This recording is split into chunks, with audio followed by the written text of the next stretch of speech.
of Louisiana map's most distinct features has been in danger of vanishing forever. Yeah, but the discovery of sea turtles on the Chandeleur Islands may make the case for saving them. John Snell takes us there in a Coast in Crisis report.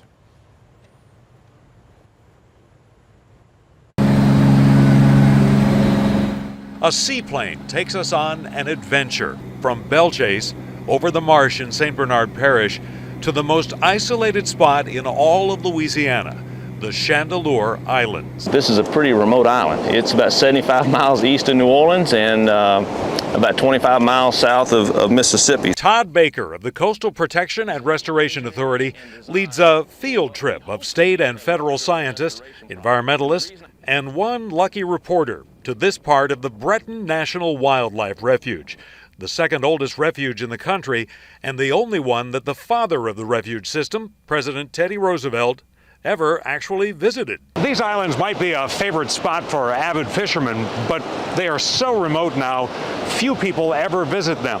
For the vast majority of people, they are simply off the radar. The 50-mile-long chain is said to be uninhabited, but that's only if you count the humans.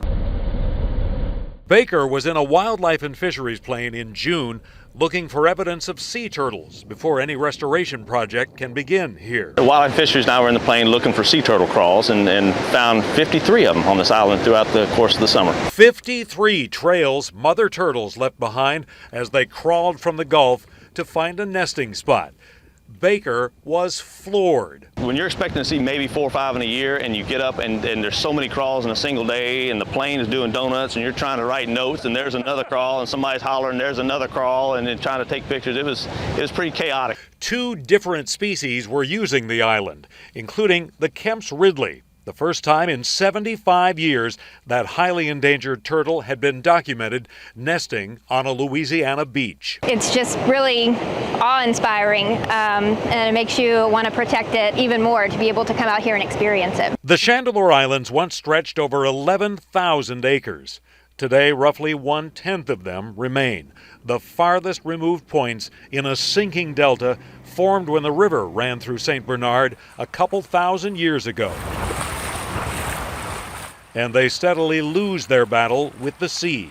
Hurricanes like George, then Katrina walloped the islands, and lesser-known storms followed. Anytime you have a high water event for a period of time, it starts to take a great toll on these islands. Some engineers theorize the islands, now so removed, no longer serve as much hurricane protection, but they still knock down the sea to some extent. You can see the waves coming in, and on the backside it's a little bit calmer. It's not smooth as glass, but that obviously shows you how these islands mitigate some storm surge. Sea turtles seem to be staging something of a comeback on the Gulf Coast, with more nests in Alabama this year and even some in Mississippi. The discovery of these occupants in the refuge may jolt into a higher gear plans to restore Louisiana's islands. So what we have here is a small depression in the sand right behind that pile of shells. Later, they confirmed this nest contained 100 eggs. 76 hatched successfully prior to our visit. Do you get a hope maybe? I don't know if the evidence is there, but is there a hope that maybe this is recovery from the spill? Well, certainly we hope so. The problem with this is we don't know how many were here before. Certainly they didn't all 53 show up this year. I want to be able to say that, but we have to say the jury is still out because of the life cycle of a turtle. They don't lay nests until they're 20 or 30 years old. One of those on the field trip, Representative Stuart Bishop, the powerful chairman of the Louisiana House Ways and Means Committee, who pledges to find the state's share of restoring this place. I grew up on the coast. My boys spend a lot of time on the coast, and we've got to do something to leave the coast a better place for the next generation. CPRA already secured $8 million for design and engineering from Gulf oil spill money, but restoration itself could run a few $100 million. A lot of people would have trouble justifying that. How do you make the case for it? Well, several ways. Number one, this island was impacted by the oil spill. And so to restore what the impacts from the oil spill had on it is certainly one justification. In fact, there are still pots of money available stemming from the 2010 Gulf spill.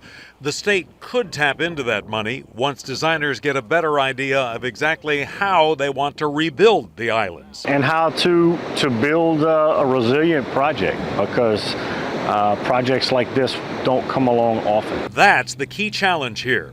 Not simply piecing the Chandeleur Islands back together, but designing something that will last. John Snell, Fox 8 Local First.